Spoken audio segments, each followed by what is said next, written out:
enterprise. So it's really the bread and butter, what you have to do. That means you need a customer. You need to see if what the customer wants is feasible for you, and you have to produce it.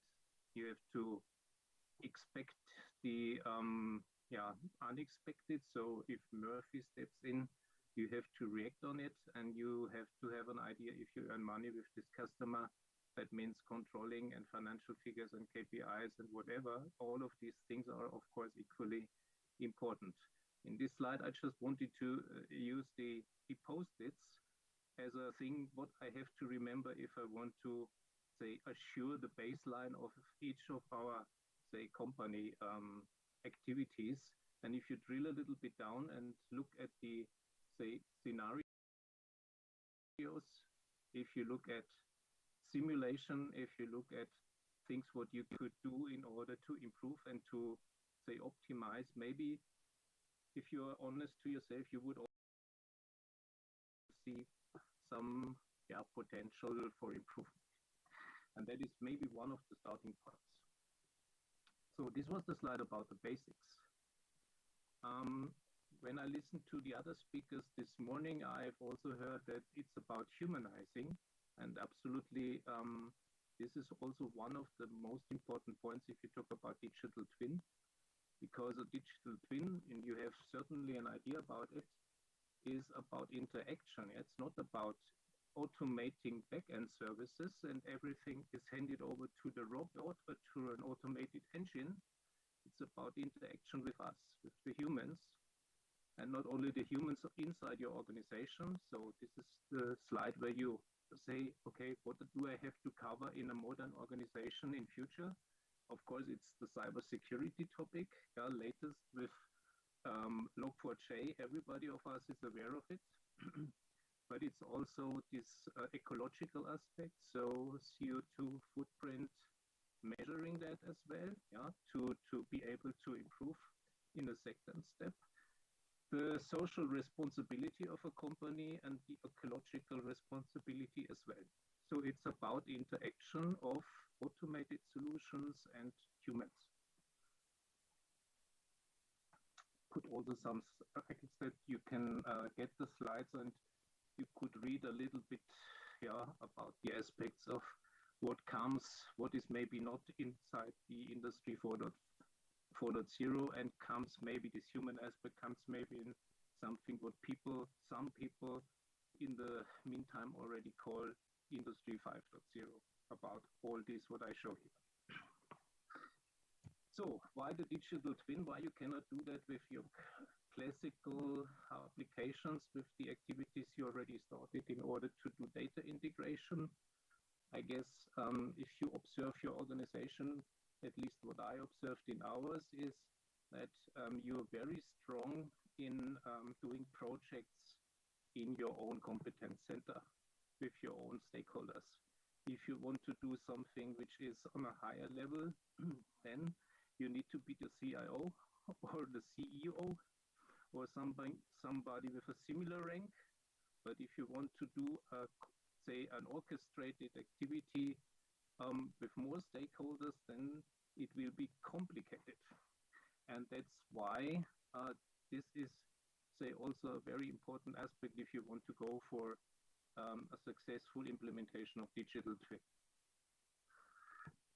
So you need to convince people. You can do it like I do with a slide where you have a lot of arguments on it. Of course, there are some very valuable if you read through. Of course, I'm maybe 50 years old, but we will onboard many new colleagues which have a completely different digital experience like we have, and maybe a user interface like we used to use it, an Excel-like interface, whether you call it SAP or real Excel, it will be a very traditional interface. So if you are onboarding younger people and to keep that motivation what they all have when they start the first work experience, you should not destroy it. And you should modernize also the user experience and other aspects, of course. So in short, all of these arguments can be summarized with maybe this slide. It's all about integration of data and a more modern user experience for manufacturing. My topic is manufacturing. My topic is not e-commerce or controlling. So what we can do, we can explain what digital twin could mean in the context of manufacturing and what you could do in order to make it happen from IT side. So for me, there are two pillars, basic pillars. One is the data twin, and you see it's not only measuring data points in an isolated way, it's also the contextualization of data, and it's a vision about your manufacturing reality. That means for me it is definitely working with a plant layout and contextualizing this data on the machines, on the assets you have.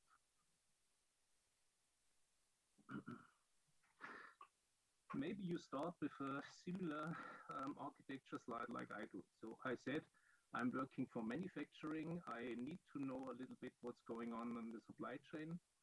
I may be not so much interested on distribution and on sales and how I communicate to the end customer like we saw in the audit presentation. I'm more on the internal field, but you would have a lot of applications which are for R&D specifications, planning your logistics, in order to do your material flow, and also a layer where you have a lot of shop floor applications. And if you're in a big company like I am, representing many production sites, then you will have a lot of applications also here. So that means a big zoo, and a zoo with different animals all over the world. And maybe you started already to have a kind of an integration layer on this zoo over there. What you need for a digital twin is a little bit more. That means that you have to contextualize not only your local data in the production side, but having an idea about how to contextualize that with central application systems or regional application systems. And here the idea of the asset administration shell, shortly DAS, is not a wrong thought. And contextualization could then look like this, that you're caring about your things, that you're thinking also where you need human intelligence still, and that you care also about the user interfaces you have to implement. And just to bring an idea how this could look like, you need to have a technical idea, but you also have to have a process idea about the things you want to administer and you want to contextualize. So I was using a very anonymous slide over here. I called it data object. But you could think this is a work center, or this is a carrier, or this is a thing. And of course, if you look at the life cycle of such a thing, has a logical birth. That means in simulation you would not need the work center physically, but you need to define a work center maybe upfront in order to see if an extension of your investment or if your production site could help you in order to cope with the market portfolio. And there are other people which are involved in this whole life cycle process. So maybe it starts with the people which are responsible for this extension of plants and layout planning. Then the purchasing process with finance and controlling maybe takes place. And maybe you have to define also your machine recipes and need process engineers. You need maybe also the production planners, the sequencers, the schedulers. And if something goes wrong, and this is then in the here and now and in the plannable horizon in your future for your shifts and intervals, you need to define also some say non-working periods in order to do maintenance work and so on. And of course, unexpected things could also happen where you have to block your machine or your thing or your asset or whatever. So quality is also part of the game. That means if you want to go for such an idea of a digital twin, you need to have a clear idea about which persona is doing what and what you are visualizing. So how you are filtering this contextualized data from a high level, from a manager level to the operator. That you are bringing in the data they want and they need. And of course, for such a digital twin, this is just to have an idea about what you have to provide. If you're doing such a thing, you need to have a zoom-in feature that you see the complete plant, but also the thing in detail with the sensor data maybe. You need, in order to have simulation, you need to have to offer several times scales, and you need to offer also some new options for the persona, where some of the KPIs should be generally available, because you should have a common goal, independent from the persona. And all of these questions you need to think about. So digital twin could mean that you are not only showing traffic lights on the machine in real shop floor, in your reality, but you're reproducing that idea with the traffic lights also in your digital twin. And maybe then all your work centers are not green. Then you see maybe a yellow one as a warning, or if something happens which, say, hinders you to keep producing, then you need red lights or whatever. So some kind of such a drill down principle where you are also, say, opening more details. The closer you get to a machine would be definitely needed. With whom you should do. So onboarding in a project like or in an agile context. I was talking about a lot of stakeholders, a lot of different departments. So if you're dreaming that dream really big in this scale, then you will have to talk to many, many people. And if you're not prioritizing them, you are ending up like the jack of all trades. So a logical think model like this could help. And you say, okay, all of these people have requests. What should I do first? The key players needs to be defined. Others should be just listened or invited to the meetings. Managers should be, of course, served. And you should maybe not completely forget the others, but you should define really those which do really matter to you. And this is then just the detail how you could communicate. So if you're focusing on key players, you would get clearer use cases and not all the use cases where people dream of and where they are not happy with their current applications. So what is also good, that you're not only doing a systematic thing, but also showing some empathy and doing an exercise on stepping into their shoes. So what they really need in order to excel in the organization, that you are thinking about, that you're preparing yourself for talks with them, that you have an idea what they could need, and that you are prepared to ask the right questions. The house. I guess my most important statement here is in the header line. This is, of course, a nerdish gag or nerdish joke. That means a digital twin without people would not work. So that means what we want to have is, of course, that we keep people, but the people should be empowered and they should learn to solve more complex problems like we may have now, or we know already that we have always more and more complex things, more constraints, more factors needs to be considered. I mean, I showed the basics, and I showed also what comes next with cybersecurity and with, say, social responsibility and ecological responsibility. There's a lot of complexity for the people. And of course, if you're integrating it, if you're really having this goal to integrate it in one common UI, then of course that could help to think. This will not replace, of course, the people, but such a model could help to to teach people to learn to think more and more complex. And of course, it's not one, but it's not too much. I guess I mentioned already the arguments. So as we are in German, in a German conference, everybody knows the eierlegende Wollmilchsau, so the jack of all trades. So you should avoid that as well. Don't get lost in the details, but if you're focusing on 3 or 4 use cases, you have to be very precise. And of course, Agile, we heard that also in the other speeches, is definitely better than doing a classical waterfall where you are incubating, and then at the end of 2 years, the customer says, this is not what I wanted. So try to do it in waves.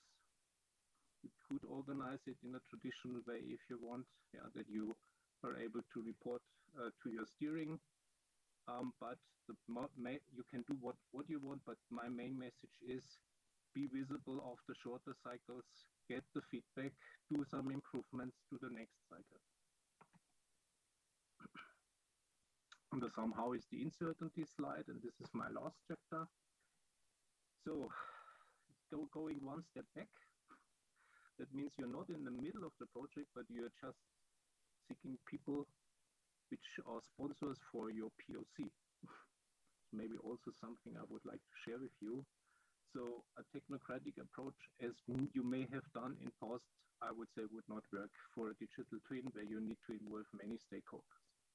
So it's of course the way, if you have an assumption what they need, that you could be theoretically faster, but this approach is not customer centric. Doing it in a traditional way that would not cover the momentum of uncertainty what you have in a digital twin, because requirements could change. I mean, TISAX, for instance, so the cybersecurity topic is quite a burning topic since just the recent time, and you will not know what comes in the next 2 to 5 years or 2 to 8 years. So a traditional, I would also not recommend.